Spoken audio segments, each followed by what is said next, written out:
Exercise 4.3 question number 4. Find two consecutive positive integers sum of whose squares is 365. हमें दो consecutive positive integers find करने हैं जिनके square का सम 365 है। तो सबसे पहले ये जान लेना चाहिए कि consecutive positive integers क्या होते हैं। देखो consecutive positive इंटीजर्स, कंजुगेटिव का मतलब होता है एक के बाद एक, जैसे जो हमारे नंबर्स होते हैं 1 2 3 4, ये सब इनके बीच में 1 प्लस ऐड हो रहा है, +1 ऐड हो रहा है, मतलब जो एक के बाद कंजुगेटिव चलते रहते हैं, आते रहते हैं, वो कंजुगेटिव कहलाते हैं।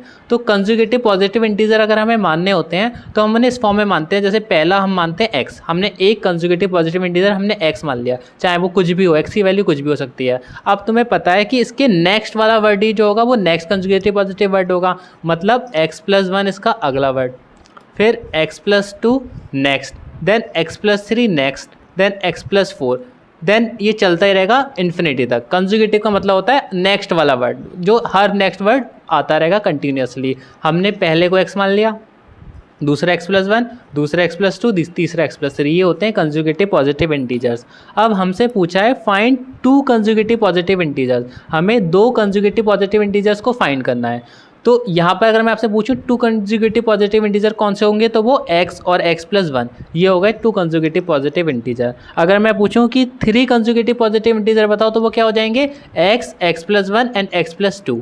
अगर मैं आपसे कहूँ कि 4 कंजुगेटिव पॉजिटिव इंटीजर बताओ, तो x, x+1, x+2 and x+3, ये सब मिलके क्या हो जाएंगे, ये 4 कंजुगेटिव पॉजिटिव इंटीजर हो जाएंगे। अब हमें यहाँ पर 2 कंजुगेटिव पॉजिटिव इंटीजर चाहिए, तो हम क्या लेंगे, पहला x, दूसरा x+1।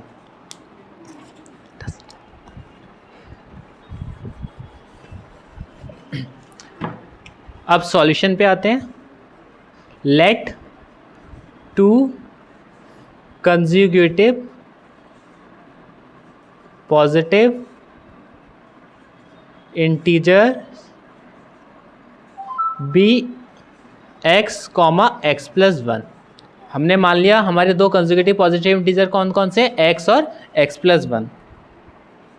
अब क्वेश्चन में कहा था according to question sum of whose square, यानी इन टू कंजुगेटिव पॉजिटिव इंटीजर्स को अगर हम स्क्वायर करें और उनका सम करें तो वो 365 के बराबर है। मतलब इन दो कंजुगेटिव पॉजिटिव इंटीजर का अगर हम स्क्वायर करें, x का स्क्वायर हो जाएगा, दूसरा क्या है x+1 है तो x+1 का होल स्क्वायर हो जाएगा, और इनका अगर हम सम करें तो ये किसके इक्वल टू है, ये 365 के इक्वल टू है।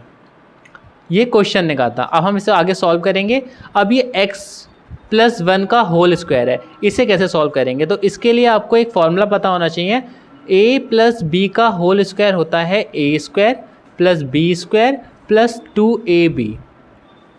इस फॉर्मूले की हेल्प से ये आगे इसकी वैल्यू निकलेगी। कैसे, ये यहाँ पर a की जगह क्या है, x है, b की जगह क्या है, 1 है, तो यहाँ पर a की जगह x की वैल्यू लगा दें और b की जगह 1 की वैल्यू लगा दें, आपका आंसर आ जाएगा। जैसे x² प्लस ये a + b का होल स्क्वायर की फॉर्म में लिखा है। क्या फॉर्मूला होता है, a², डैट मीन्स x का स्क्वायर, फिर होता है b², डैट मीन्स 1 का स्क्वायर, फिर होता है +2 × a × b, यानी 2ab, देन 2 × a की वैल्यू x है, देन b की वैल्यू 1 है, और इक्वल टू में 365 हमारा चल रहा है एज इट इज़।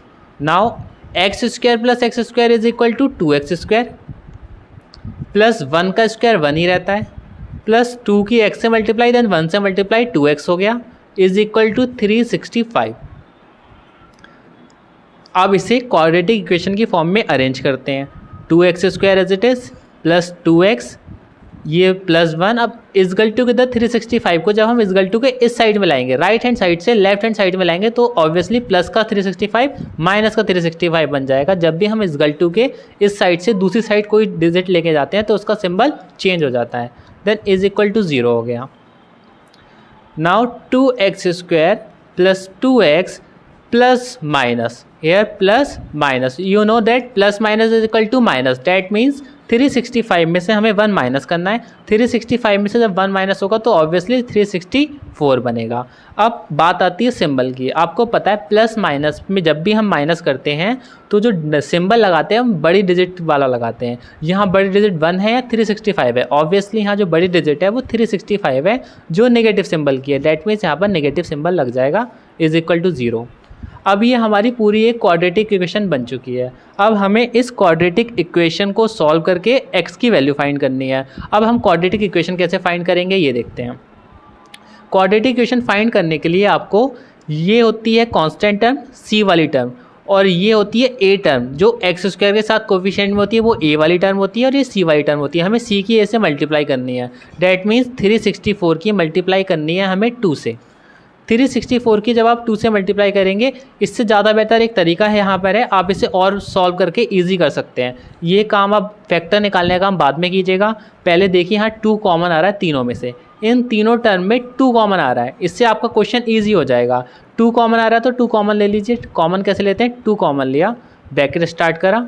अब यहाँ पर 2x स्क्वायर था, 2 हमने बाहर निकाल लिया, यहाँ कितना बचा, ओनली x स्क्वायर। यहाँ पर 2x था, 2 हमने बाहर निकाल लिया, यहाँ क्या बचा, ओनली प्लस का x। Now minus symbol. अब 2 की टेबल में 364 कितनी बार में आता है ये हमें लिखना है, तो 2 1 जा 2, 1 कैरी किया 16, 2 8 जा 16 एंड 2 2 जा 4 इज इक्वल टू 0। हमने यहाँ क्या करा, 2 कॉमन निकाल लिया। अब 2 जब कॉमन निकाला, ये किस में है, मल्टीप्लाई में है, मल्टीप्लाई में होता है। मल्टीप्लाई की चीज़ जब इस गलटू के उधर जाती है तो डिवाइड में जाती है, that means X square plus X minus 182 is equal to 0/2, और 0 को हम किसी भी डिजिट से डिवाइड करें वो अगेन 0 ही हो जाता है। ये अब हमारा सिंपलेस्ट फॉर्म में बन गया, हमारी क्वाड्रेटिक इक्वेशन बन गई सिंपलेस्ट फॉर्म में। अब हम इसके फैक्टर निकालना चाहेंगे, तो यहाँ पर c की टर्म कितनी है, 182।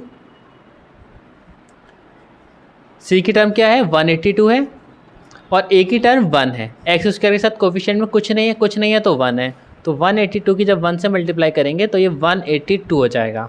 अब हमें एक ऐसा नंबर फाइंड करना होता है जिसकी हम मल्टीप्लाई करें तो 182 आए, प्लस माइनस करें तो यहाँ पर बीच वाली डिजिट आ जाए, यानी प्लस। यहाँ पर बीच का कोफिशिएंट क्या है, 1। जहाँ कोई नंबर नहीं होता है, जहाँ कोई नंबर नहीं लिखा होता है वहाँ 1 होता है। जैसे यहाँ एक्स स्क्वायर के साथ कोफिशिएंट में कुछ नहीं लिखा है तो यहाँ इसका कोफिशिएंट क्या हो गया, 1 हो गया। यहाँ भी एक्स के साथ कुछ नहीं लिखा है यानी इसका कोफिशिएंट क्या हो गया, 1 हो गया। यानी हमें +1 लाना है कि कोई ऐसा नंबर ढूंढो मल्टीप्लाई करें तो 182 आ जाए और प्लस माइनस करें तो प्लस का 1 आ जाए। ठीक है, तो यहाँ पर 14 मल्टीप्लाई बाई 13 इजगल टू होता है 182। अगर आप 14 की 13 से मल्टीप्लाई करेंगे तो 182 आएगा, और अगर आप 14 में से 13 माइनस करेंगे तो 1 बचेगा। ठीक है, अब क्या करेंगे, देखो x square as it is लिखेंगे, यहाँ प्लस एक्स की जगह हम इसे ऐसे लिख सकते हैं 14x माइनस 13x। जो हमने ये करा था 14 minus 13, 14x minus 13x minus 182 is equal to 0। ठीक है, अब क्या काम है, हमने क्या करा, 14 की 13 से मल्टीप्लाई करी, 182 आया, 14 में 13 माइनस करा 1 आ रहा है, तो हमने इस 1 की जगह 14x माइनस 13x लिख दिया। देख लो 14x में से जब आप 13x माइनस करेंगे तो ऑब्वियसली प्लस का x बचेगा। ठीक है, अब हमारा क्या काम होता है, हमें इन दोनों में से कॉमन निकालना है। इन दोनों में से कुछ कॉमन निकालो, इन दोनों में से कुछ कॉमन निकालो। अब देखो इन दोनों में क्या कॉमन दिख रहा है, यहाँ कोई नंबर तो है नहीं, यहाँ x है, यहाँ भी x है, इन दोनों में x कॉमन आ रहा है तो हम यहाँ पर x कॉमन ले लेंगे। एक्स स्क्वायर में से x चला गया तो कितना x बचा, 1x बचा, यहाँ 1x बचा, प्लस का सिंबल। 14x में से x चला गया तो कितना बचा, ओनली 14 बचा, ब्रैकेट क्लोज कर दिया। अब हम इन दोनों में कॉमन लेंगे, यहाँ देखो यहाँ भी माइनस है, यहाँ भी माइनस है, तो हम सबसे पहले माइनस का सिंबल कॉमन ले लेंगे, और जब हम माइनस का सिंबल कॉमन लेते हैं तो ब्रैकेट के अंदर के सारे सिंबल चेंज हो जाते हैं। यहाँ देखो x है, यहाँ पर x नहीं है, तो यहाँ पर x तो कॉमन आ नहीं सकता। इस टर्म में 13x में x है बट 182 में x नहीं है, तो x तो कॉमन आ नहीं सकता। 13 कॉमन आ सकता है क्योंकि 13 के टेबल में 14 बार में 182 आता है, 13 14 जब 182 होता है, तो हमने यहाँ पर -13 कॉमन ले रहे हैं।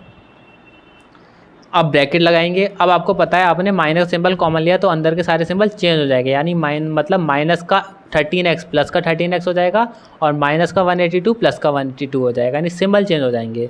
प्लस आपने 13 भी कॉमन लिया है तो 13x में से जब 13 कॉमन चला गया तो यहाँ क्या बचा, x बचा, और माइनस का सिंबल ऑलरेडी कॉमन ले चुके हैं तो यहाँ पर प्लस रहेगा।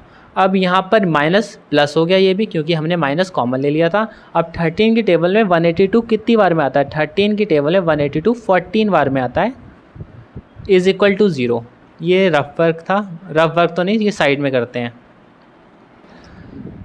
अब x plus 14 minus 13 x plus 14, इन दो टर्म में x प्लस 14 भी कॉमन आ रहा है। हाँ, इस टर्म में x प्लस 14, इस टर्म में भी x प्लस 14 कॉमन आ रहा है, तो हम x प्लस 14 कॉमन ले लेंगे। जब हम x प्लस 14 कॉमन लेंगे तो फर्स्ट टर्म में देखो यहाँ x प्लस 14 कॉमन हो गया, क्या बचा? x बचा।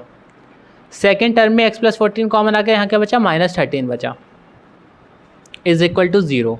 अब हम क्या करेंगे? x प्लस 14 को 0 के इक्वल रखेंगे और x माइनस 13 को 0 के इक्वल रखेंगे। x plus 14 is equal to 0, then x minus 13 is equal to 0।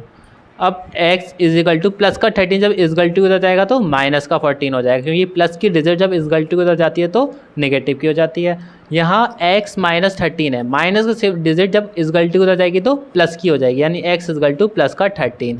This is your answer. x की वैल्यू हमें प्लस की लेंगे, नेगेटिव को हम नहीं लेंगे। हमसे पूछा क्या था? हमसे 2 कंजुगेटिव नंबर पूछे थे, तो हमारा फर्स्ट कंजुगेटिव नंबर हमने क्या माना था? First number is equal to x माना था, तो वो हो गया 13। सेकेंड नंबर हमने क्या माना था? x प्लस 1 माना था, या that means 13 plus 1 is equal to 14। This is our answer.